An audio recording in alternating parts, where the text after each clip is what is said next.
Fala pessoal, tudo bem com vocês? Nessa aula faremos uma revisão ampla para P1.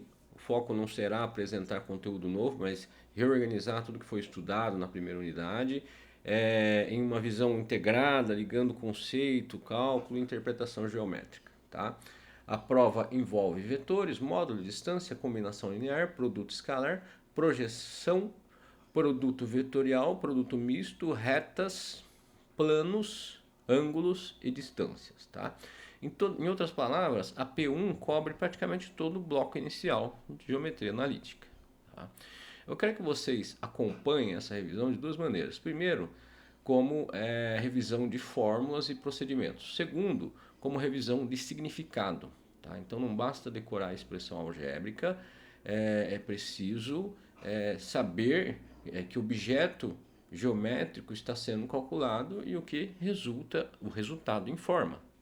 Tá? Então, tentem imaginar o objeto que está sendo calculado, tá? Com base nas aulas. Desenhe esse objeto na sua cabeça, desenhe no caderno se for necessário, para que você tenha uma visão melhor do que está sendo realizado. Tá?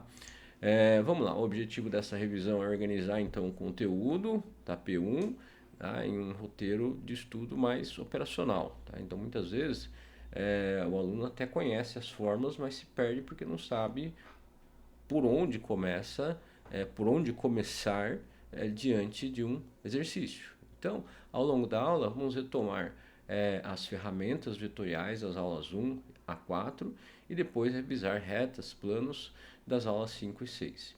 A ideia será mostrar como cada bloco aparece em exercícios típicos e quais são os erros mais comuns. Tá? Também vamos trabalhar em um padrão repetido, né? Conceito, prática e solução. Isso é importante porque a prova cobra tanto o reconhecimento conceitual quanto a execução de cálculos. Em outras palavras, vocês precisam saber o que fazer e por que estão fazendo aquilo. Tá? Que mais? Aqui temos um panorama do que entra na P1. Tá? O primeiro bloco envolve vetores, módulo, distância, vetor unitário, combinação linear. Depois entram produto escalar, ângulo, ortogonalidade e projeção. Tá? Em seguida revisamos produto escalar, produto misto, que costumam aparecer ligados a áreas, volumes, vetores normais e coplanalidade. Por fim, entram retas e planos com suas equações, posições relativas, ângulos e distâncias. Tá? Então percebam que a prova ela não separa rigidamente esses assuntos. O exercício ele pode começar com vetores e terminar em um plano. Tá? Então, ou usar um produto vetorial para montar a equação de um plano. Tá? Então, por isso a revisão ela vai ser bastante integradora. Tá? Vamos lá. Esse slide funciona como um mapa rápido de fórmulas. Tá? Eu recomendo fortemente que vocês não tentem decorar tudo de forma cega. Tá? O melhor caminho é associar cada fórmula ao tipo de objeto geométrico que se refere. Por exemplo, B menos A produz um vetor deslocamento entre dois pontos. Tá? O módulo mede o comprimento. O produto escalar mede o alinhamento e permite calcular o ângulo. A projeção separa um vetor em uma parte paralela e parte perpendicular. O produto vetorial gera um vetor perpendicular e sua norma está associada a áreas. O produto misto fornece o que? Fornece a coplanalidade. Tá? O que mais que a gente tem? Então, antes de aplicar qualquer fórmula, a pergunta correta é: que objeto geométrico que objeto geométrico eu tenho e o que o exercício está pedindo? Essa etapa de identificação evita boa parte dos erros da prova. Tá? Beleza?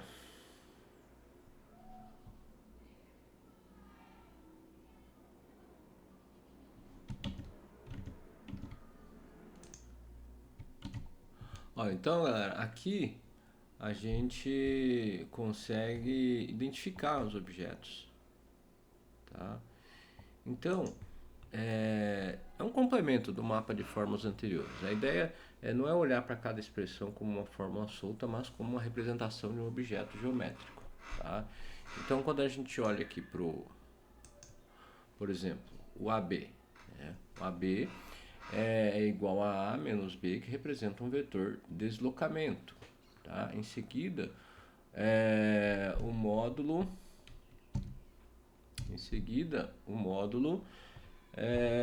de um vetor representa o comprimento. Quando esse vetor vem da diferença entre dois pontos, esse comprimento é uma distância, tá? Depois temos o produto escalar, tá? O que é o produto escalar? Que aparece o produto escalar que aparece aqui, né? Então ele fala o seguinte: o produto escalar está ligado ao que? Ele está ligado ao alinhamento entre vetores. Então, ele permite calcular ângulo, identificar ortogonalidade, interpretar se o ângulo é agudo, reto, obtuso, tá? A projeção ortogonal, por sua vez, separa um vetor e uma parte paralela de uma outra perpendicular. Já o produto vetorial, ele aparece quando precisamos de quê? De uma direção perpendicular, principalmente para encontrar vetor normal de plano, tá? A norma do produto vetorial mede área, enquanto o produto misto está associado ao quê? A volume e coplanaridade, tá? Por fim, nós temos a equação da reta, que deve ser lida ela deve ser lida como um ponto mais direção, tá? Enquanto a equação do plano deve ser lida como ponto mais vetor normal. Esse é o ponto central antes de aplicar a fórmula, tá? Então identifiquem qual objeto geométrico está sendo representado, tá bom? Beleza, então vamos lá. Vamos começar com um exercício muito clássico, tá? Dado dois pontos, A e B, determinar o vetor AB e seu módulo, tá? Aqui primeiro, cuidado é lembrar que AB significa o ponto final menos o ponto inicial, tá? Então vamos fazer B menos A e não o contrário. Depois de encontrar o vetor, nós calculamos o módulo somando os quadrados das componentes e tirando a raiz quadrada. Esse módulo tem a interpretação geométrica muito clara, tá? Ele é a distância entre os pontos A e B, ou seja, o comprimento do deslocamento de A até B, beleza? Então vamos lá. Eu tenho lá AB é B menos A, então calculamos 4 menos 2, tá? Esses dados foram dados aqui, né? Tá, foram dados. Dados é 4 menos 2, tá? Menos 3 menos 1, 5 menos 3. Isso produz o quê? O vetor 6 menos 4 e 2, tá? Agora calculamos o módulo, né? Usando aquela fórmula da teoria de Pitágoras, teorema de Pitágoras, né? Então, temos raiz de 6 ao quadrado, mais ou menos 4 ao quadrado, mais menos 4 ao quadrado, né? Mais 2 ao quadrado, tá? Isso vai resultar em 36, mais 16, mais 4, que vai resultar em 56. 56 eu posso simplificar como o módulo de 2 vezes 14, tá? 2 vezes a raiz de 14, tá? Então, AB é o deslocamento de A até B, AB é o comprimento desse deslocamento, tá? Cuidado, menos 4 elevado ao quadrado igual a 16 não é menos 16, tá bom? Beleza, vamos em frente então. No segundo exercício nós revisamos vetor unitário, tá?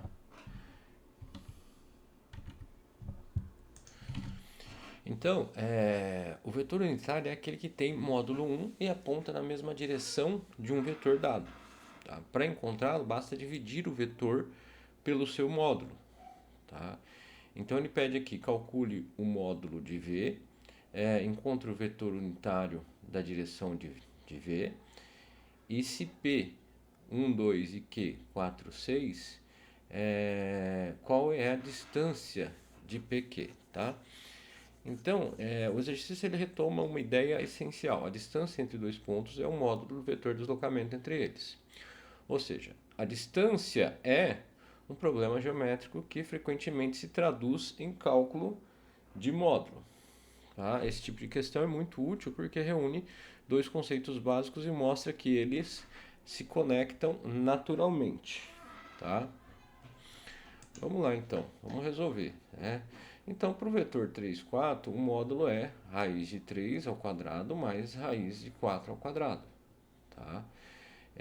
Isso é raiz de 9 mais 16, portanto 5. O vetor unitário na mesma direção será então 3 quintos e 3 quartos. Tá? Na segunda parte, nós calculamos o vetor PQ, fazendo Q menos P. Isso nos dá 4 menos 1 e 6 menos 2, tá? Resultando novamente em 3 e 4. Como o módulo desse vetor é 5, a distância entre PQ também é 5. Tá? Beleza? Então percebam a conexão. Tá? Percebam a conexão. O mesmo vetor 3, 4, ele aparece nas duas partes do exercício, mas com interpretações diferentes. Em um caso ele é um vetor dado, no outro ele surge como deslocamento entre pontos. Tá? Beleza, vamos lá. Agora entramos na combinação linear. Tá? A pergunta será que o vetor W pode ser escrito como A vezes U mais B vezes V? Quando o problema é formulado assim, nós devemos transformar a igualdade vetorial em um sistema nas incógnitas A e B. Tá? Então, essa é uma ideia muito importante em álgebra linear. Uma questão sobre vetores pode ser convertida em uma questão sobre sistemas lineares. Cada componente gera uma equação e os coeficientes da combinação passam a ser incógnitas. O ponto conceitual aqui é que a combinação linear ela significa construir um vetor a partir de outros, usando o que? Soma e multiplicação por escalar. Tá? Vamos resolver então o sistema. Das duas primeiras equações, nós obtemos candidatos para A e para B. Tá? Na segunda equação, B é igual a menos 1 mais 2A. Tá? Substituindo isso pela primeira, chegamos a 5A igual a 9, então A vale 9 quintos. Tá? Beleza? Daí segue o B, vale 13 quintos. Tá? Mas o trabalho ainda não terminou. Tá? Como o sistema veio de 3 componentes e só temos duas incógnitas, é preciso verificar a terceira equação. Substituindo os valores encontrados, obtemos 14 quintos, que é diferente de 5. Tá? Conclusão, o sistema é incompatível. Então, W não é combinação linear de U e V. Essa verificação final é essencial. Muitos erros acontecem quando o aluno para no meio do exercício e esquece de testar a equação restante. Tá? Então, W não é combinação linear de U e V. Agora, revisamos o produto escalar. Ele é o que? É uma das ferramentas mais versáteis da P1, porque ele serve para calcular ângulo, testar ortogonalidade e construir projeções. A identidade U ponto V é a módulo. A identidade U ponto V igual a módulo de U vezes módulo de V vezes o cosseno de θ mostra que o produto escalar mede alinhamento. Se for positivo, o ângulo é agudo. Se for zero, os ângulos, os vetores são ortogonais. Se for negativo, o ângulo é obtuso. Tá? Então é importante insistir nisso e lembrar que o produto escalar ele não mede comprimento sozinho, ele relaciona a direção e tamanho ao mesmo tempo. Por isso a sua interpretação geométrica é tão rica, né? Então nesse exercício vamos calcular produto escalar, testar a ortogonalidade, determinar o cosseno do ângulo e classificar o ângulo entre os vetores. Tá? Reparem que 4 perguntas diferentes saem praticamente do mesmo cálculo inicial. Esse é um bom exemplo de economia conceitual. Quando encontramos U ponto V, já damos um passo importante para responder tudo. Depois, os módulos completam a informação necessária para o cálculo do cosseno. Tá? Em provas, eu recomendo resolver esse tipo de questão na sequência lógica. Primeiro, produto escalar, depois ortogonalidade, e depois os módulos e o cosseno. E por fim, a classificação do ângulo. Tá?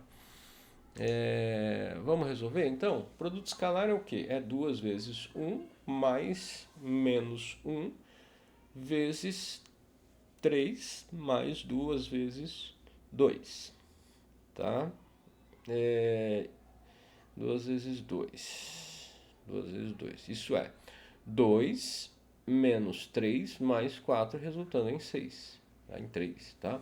Como o produto escalar é diferente de zero, os vetores não são ortogonais. Tá? Agora, os módulos. O módulo U é raiz de 4 mais 1 mais 4. Então, 3. E o módulo de V é raiz de 1 mais. Então, o módulo de U resulta em 3 e o módulo de V resulta em raiz de 14. Como o cosseno é positivo, o ângulo é agudo. Observem como o sinal do produto escalar já antecipava essa classificação. Tá? Então tem o cosseno lá de 3 dividido por 3, raiz quadrada de 14. Simplificando isso, fica 1 sobre raiz quadrada de 14. Tá? Beleza. Aqui retomamos projeção ortogonal.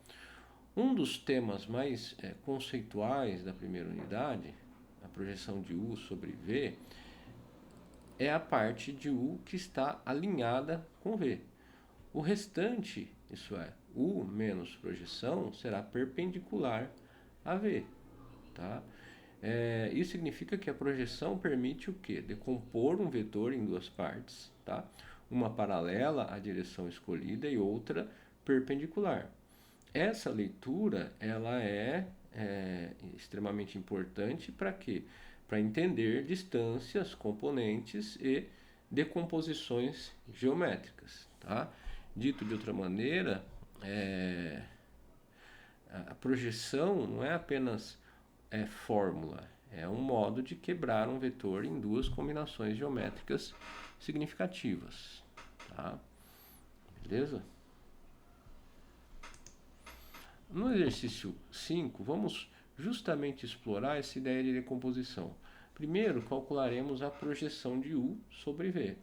Depois, encontraremos a parte perpendicular, subtraindo a projeção do vetor original. Por fim, faremos o quê? Uma verificação conceitual importante, que é o quê? Testar se essa parte realmente é ortogonal a V. Isso será feito por produto escalar. Tá? Esse tipo de exercício é muito bom porque ele mostra que a teoria se auto-verifica. Tá? A projeção produz uma decomposição e o teste de ortogonalidade confirma que a decomposição foi feita corretamente. Tá?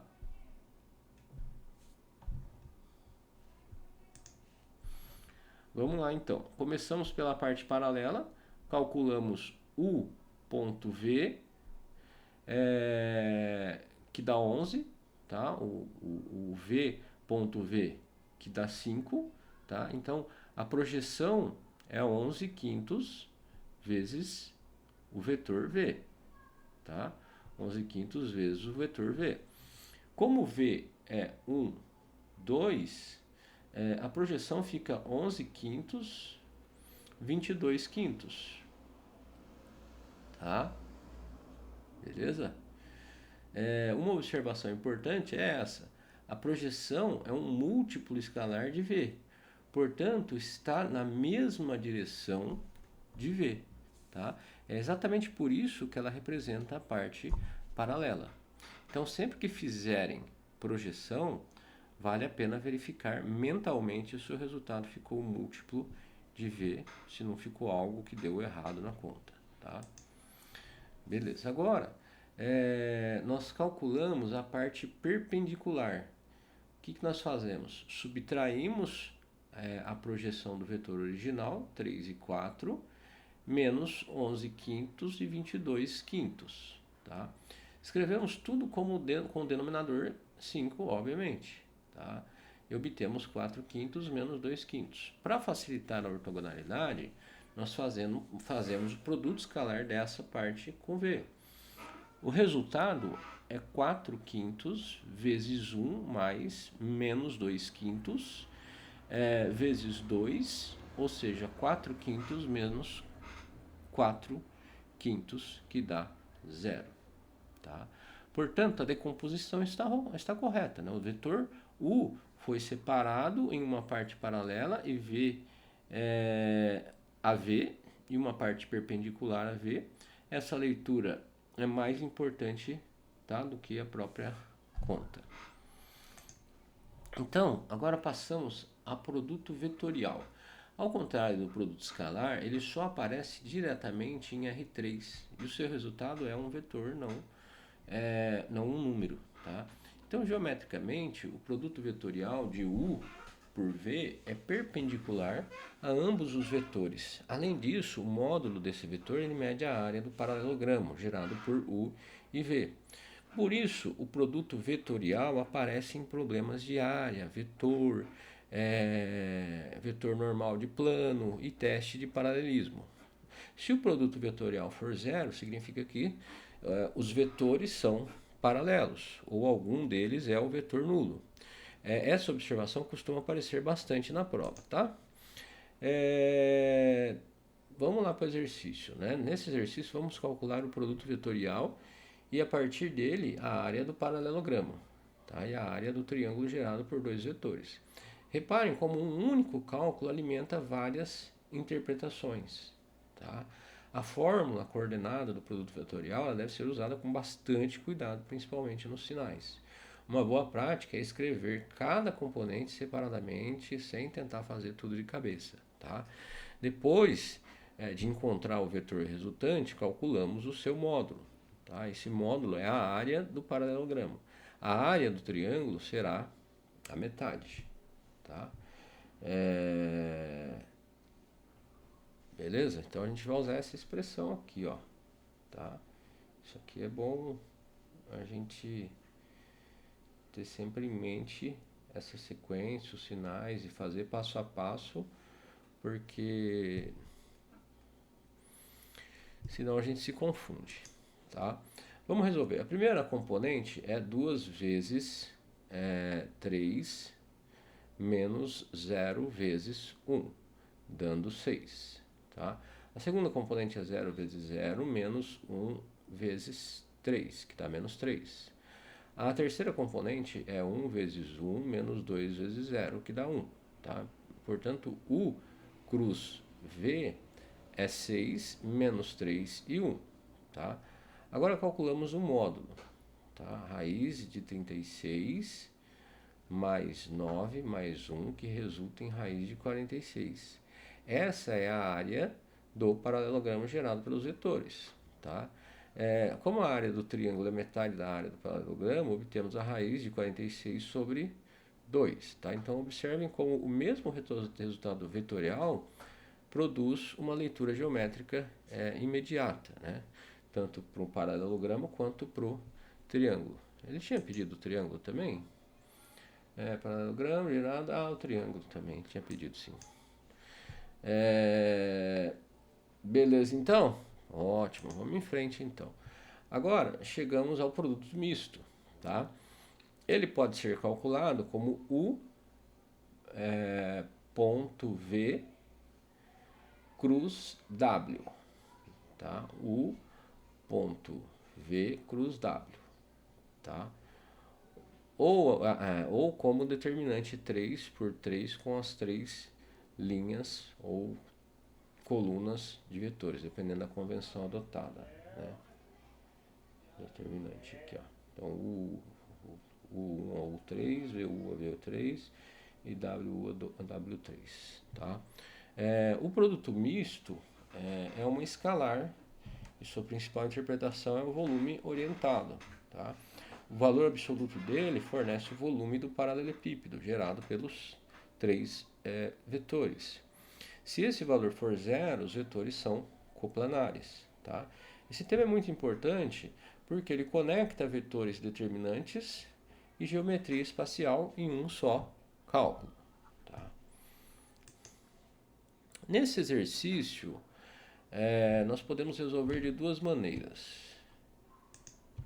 Esse exercício nós podemos resolver de duas maneiras, né? A primeira é calcular diretamente o determinante 3 por 3. A segunda é calcular primeiro V cruz W e depois fazer o produto escalar com U. É interessante mostrar as duas leituras, por quê? Porque isso ajuda o aluno a perceber que não são técnicas diferentes, tá? São expressões equivalentes do mesmo conceito. Em prova, escolha um método que parecer mais rápido e mais seguro para vocês, tá? Muitas vezes o determinante fica mais direto, em outras, fazer primeiro o produto vetorial pode ser mais confortável, tá? Então vamos resolver pelo determinante, tá?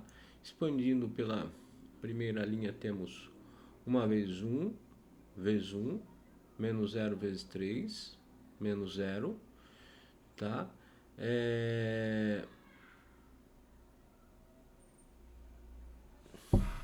Peraí, vamos lá de novo. Me perdi aqui. Vamos resolver primeiro pelo determinante, tá?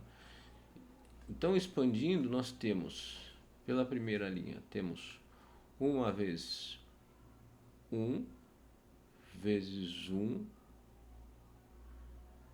menos 0 vezes 3, menos 0 vezes 2 vezes 2,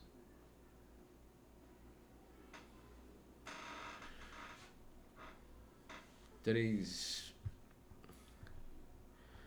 mais 2 vezes 2, 3, menos 1 vezes 0, isso resulta em 1, mais 12, portanto 13. Tá? Então, 1 vezes 1 vezes 1, menos 1 vezes 0 vezes 3, menos 0 vezes 2 vezes 1, menos 0 vezes 0, 0 vezes 0 vezes 0, 2 vezes 2 vezes 3, e 2 vezes menos 1 vezes menos 0, vezes 0. Tá? Beleza. Isso resulta em 1 mais 12, né? Portanto, 13. Volume 13, né? O módulo de 13. Então, logo, o produto misto é 13. Tá? O volume do paralelogramo é o valor absoluto disso, portanto, também 13. Como o produto misto é diferente de zero, os vetores não são coplanares. Tá? Observem a economia conceitual. Um único número nos diz tanto o volume quanto se há ou não coplanaridade. Tá? Agora, entramos no bloco de retas. A forma central é o produto mais direção. Tá? Então, x é igual a P mais T vezes V. O ponto P localiza a reta e o vetor V indica a sua direção. As equações paramétricas, elas surgem naturalmente, tá? Então, ao escrever essa igualdade, coordenada a coordenada, né, vocês vão observar que o parâmetro t percorre todos os pontos da reta, tá? Então agora entramos no bloco de retas. A forma central é o ponto mais direção. X igual a P mais TV, tá? O ponto P localiza a reta e o vetor V indica a sua direção. As equações paramétricas elas surgem naturalmente quando ao escrever essa igualdade coordenada a coordenada. O parâmetro t percorre todos os pontos da reta. Então é importante lembrar que uma mesma reta pode ter várias representações equivalentes, tá? Por quê? Porque nós podemos escolher outro ponto da reta ao multiplicar o vetor diretor por um escalar não nulo.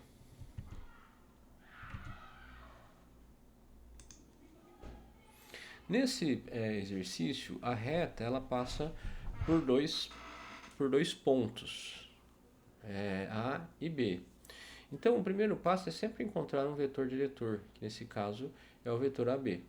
Depois escrevemos a reta usando um dos pontos dados, por exemplo, A, mais parâmetro vezes o vetor diretor, e a forma paramétrica vem em seguida separando as coordenadas, tá?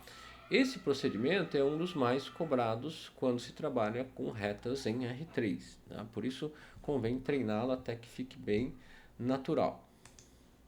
Vamos resolver? O vetor diretor é B menos A, tá? Então isso é 4 menos 1, beleza? 1 menos 2 e 6 menos 0, tá? Então isso dá 3, 3, meia, beleza? A equação vetorial da reta, então fica x igual a 1 menos 2, 0, mais t vezes 3, 3 e 6, né? Passando para a forma paramétrica, obtemos x igual a 1 mais 3t, y igual a 2 mais 3t e z igual a 6t. Também é importante observar que 336, né, 336 é múltiplo de 1, 2, portanto 1, 2 é outro vetor diretor válido para a mesma reta. Isso reforça a ideia de representação equivalente, tá? Beleza, nesse exercício a pergunta é de pertencimento. Dado um ponto na reta paramétrica, precisamos verificar se existe o mesmo valor de t que satisfaça simultaneamente todas as coordenadas. O procedimento correto é igualar a coordenada e resolver para t. Tá? Se o mesmo t funcionar em todas, o ponto pertence à reta. Se houver conflito, o ponto não pertence. Isso é importante porque muitos alunos testam apenas uma ou duas coordenadas e concluem precipitadamente. Tá? O pertencimento ele só vale quando a compatibilidade é total. Então vamos verificar o ponto A. Das equações coordenadas, obtemos t igual a 3 em todas elas. Tá? Como houve coerência total, A pertence à reta. Tá? Agora verificamos o ponto B. Tá? Nas duas primeiras coordenadas, t igual a 2 parece funcionar, porém na terceira coordenada surge t igual a 7 terços. Tá? Então, conclusão, B não pertence à reta. Esse exercício ele mostra muito bem que a checagem precisa ser feita em todas as coordenadas. Né? Se eu tivesse feito nas duas aqui primeiras, eu já tinha feito 3 aqui, tinha dado certo, eu poderia me precipitar aqui, né? Mas vamos lá. Passamos agora aos planos, tá? A forma ponto normal é a mais conceitual. n.x menos p igual a zero, tá? Ela expressa o fato de que o vetor x menos p, que está contido no plano, é perpendicular ao vetor normal n, tá? Então, a forma normal, ax mais by mais cz mais d igual a zero, é apenas desenvolvimento algébrico dessa condição. Portanto, sempre que aparecer a forma geral, nós devemos enxergar por trás dela um vetor normal. Tá?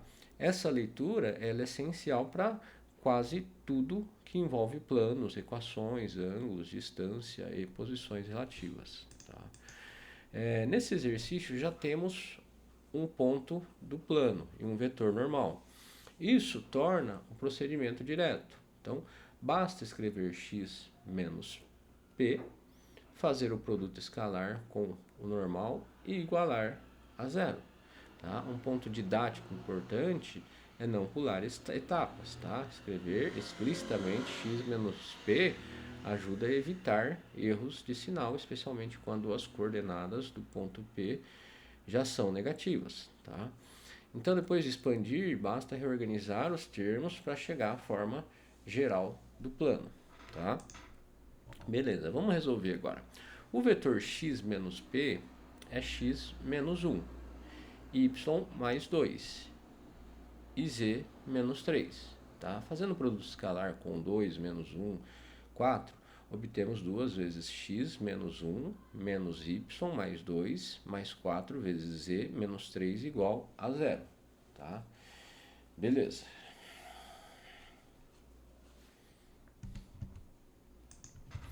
Aí, expandindo e simplificando, chegamos a 2x menos y mais 4z menos 16 igual a 0. Essa é a equação geral do plano. Tá? Então, a resposta é o valor da reta é igual a 2x menos y mais 4z menos 16 igual a 0. Tá? Percebam que o vetor normal aparece diretamente nos coeficientes de x, y, z. Tá? Essa é uma boa forma de conferir se a resposta faz sentido. Tá bom?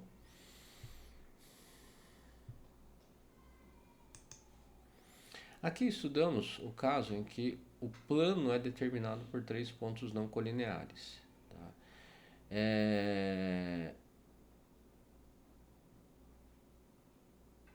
A estratégia é o que? É construir dois vetores internos ao plano, como A, B e AC, e depois fazer o produto vetorial entre eles.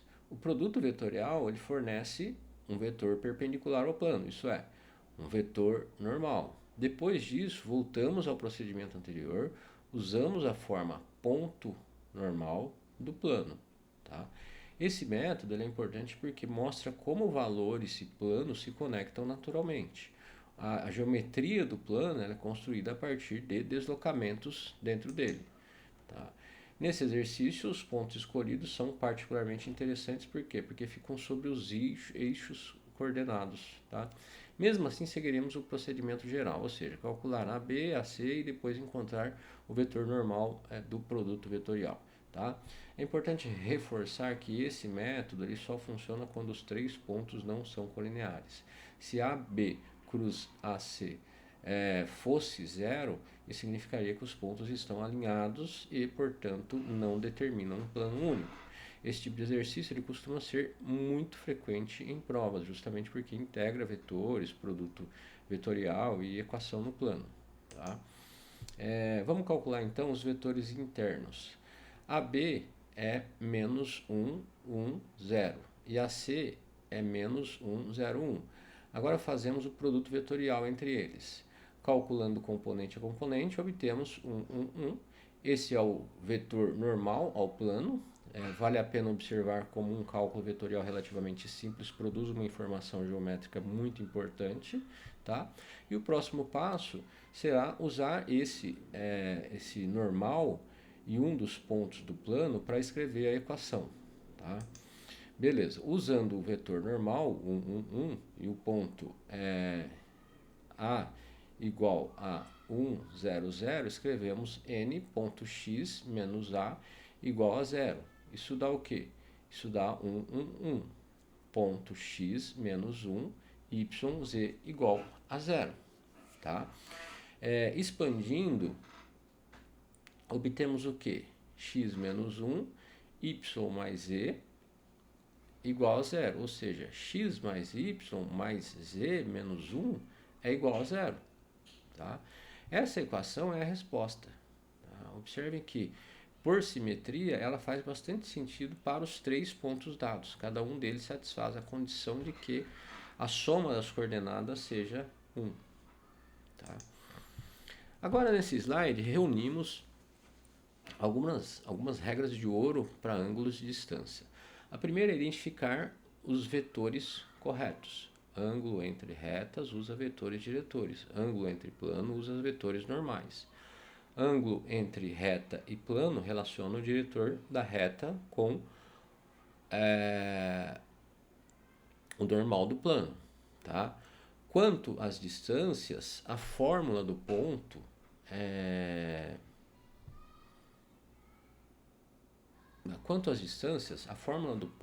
A, plano mede o afastamento da direção perpendicular ao plano. Já a distância do ponto, a reta, em R3, pode ser calculada por módulo de produto vetorial dividido pelo módulo do vetor diretor. Tá? Então, em muitos erros na de prova, a fórmula é conhecida, mas o vetor escolhido é o errado. Por isso que o passo de identificação é decisivo. Tá? No exercício 12, nós queremos o cosseno do ângulo entre dois planos. Como o ângulo entre dois planos é o mesmo que o ângulo entre os seus vetores normais, primeiro extraímos os normais das equações gerais. Depois usamos a fórmula do cosseno com produto escalar. Como normalmente queremos o menor ângulo entre os planos, usamos o valor absoluto do produto escalar no numerador. Tá? Esse detalhe do valor absoluto é importante porque dois normais podem formar um ângulo obtuso, enquanto o ângulo entre os planos é sempre tomado como agudo ou reto. Tá? Beleza, né? Vamos lá. Vamos resolver então. O vetor normal do primeiro plano é 1, 2, menos 2. Tá? E o segundo é 2, menos 1 e 2. Tá? O produto escalar entre eles é 2, menos 2, 4, resultando em menos 4. Tá? Os módulos de ambos os vetores são 3.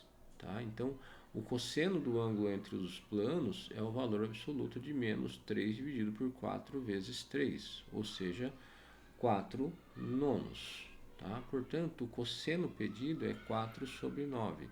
Esse exercício ele reforça a leitura correta. Ângulo entre planos se resolve com vetores normais. Tá? Nesse exercício, vamos calcular a distância de um ponto a um plano. A fórmula ela já está dada, mas eu gostaria de reforçar a sua interpretação. Por quê? Porque ela mede o comprometimento, aliás, o comprimento, né? Comprometimento é uma coisa importante também, né? Mas aqui ela mede o comprimento do segmento perpendicular que liga o ponto ao plano. Por isso, o vetor normal do plano aparece no denominador. Então, normalizando a expressão, o numerador ele mede uma espécie de desvio algébrico, tá? Do ponto em relação à equação do plano. Tá? Em prova, é essencial substituir os valores com muita atenção aos sinais, principalmente quando o plano tem coeficientes negativos ou o ponto possui coordenadas negativas. Tá? Beleza, então. Agora vamos resolver. Os coeficientes do plano 2 são 2, menos 1 e 2 e menos 5. Tá?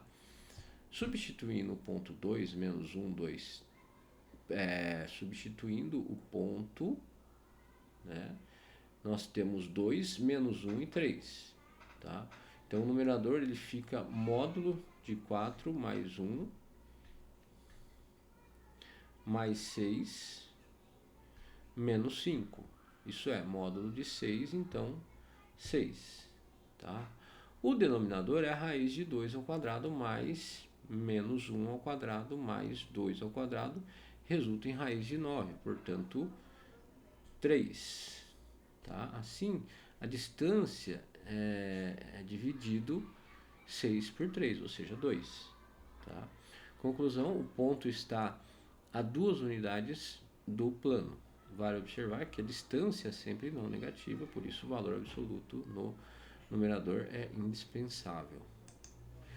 E aí chegamos a um exercício integrador envolvendo reta e plano. A pergunta é dupla: a reta intersecta o plano? Se sim, qual é o ponto de intersecção? A estratégia padrão é substituir as equações paramétricas da reta na equação do plano. Tá? Isso transforma o problema geométrico em uma equação no parâmetro t. Tá? Se surgir um valor de t, temos interseção. Se surgir contradição, a reta não intersecta o plano. Então, dependendo do caso, a reta pode estar contida no plano, ser secante ou ser paralela sem interseção. Tá? O cálculo do parâmetro ajuda o que? A distinguir essas situações. Tá? Vamos discutir as coordenadas paramétricas. Tá? Da reta, nós temos x igual a 1 mais 2t. Y igual a t e z igual a 2 menos t. Colocando isso no plano, nós obtemos 1 mais 2t mais 2 menos t menos 4 igual a 0. Os termos com t se cancelam e sobra 1, tá? Igual a 0. Isso é uma contradição, portanto, não existe valor de t que produza um ponto comum entre a reta e o plano. Conclusão: a reta é paralela ao plano e não está contida nele. Esse exercício é muito interessante porque a ausência do parâmetro no resultado final já revela o paralelismo, né? Agora esse slide ele propõe um pequeno simulado orientador. Tá? A melhor forma de usar esse material é tentar resolver sozinho antes de olhar qualquer gabarito. Tá? Os itens foram escolhidos para quê? Para cobrir praticamente todos os pontos centrais da P1. Vetor entre pontos, módulo, produto escalar, classificação do ângulo, produto vetorial, equação de reta e equação de plano. Ao corrigir, não observem apenas a resposta, tá? Observem se o procedimento seguido faz sentido, se os vetores certos foram escolhidos e se os sinais foram tratados corretamente, tá? Vamos lá? Beleza, então. Então, no fechamento, temos um gabarito de um checklist final, tá? O gabarito serve apenas para orientar a direção geral das respostas, ele não substitui o desenvolvimento detalhado que vocês devem saber fazer na prova, tá? O checklist é muito importante. Fórmula correta, cuidado com sinais, interpretação geométrica e unidade ou forma da resposta. Por exemplo, às vezes a conta está certa, mas o aluno entrega só um vetor quando o exercício pediu distância, ou entrega uma equação incompleta quando o exercício pediu reta paramétrica. Se vocês estudarem por esse roteiro, identificar o objeto geométrico, escolher a ferramenta certa, desenvolver a conta com organização e interpretar o resultado, estarão muito melhor preparados para a P1, tá bom? Então nos vemos na prova, dúvidas, sugestões, estou à disposição. Desejo boa sorte a todos na prova. Um abraço.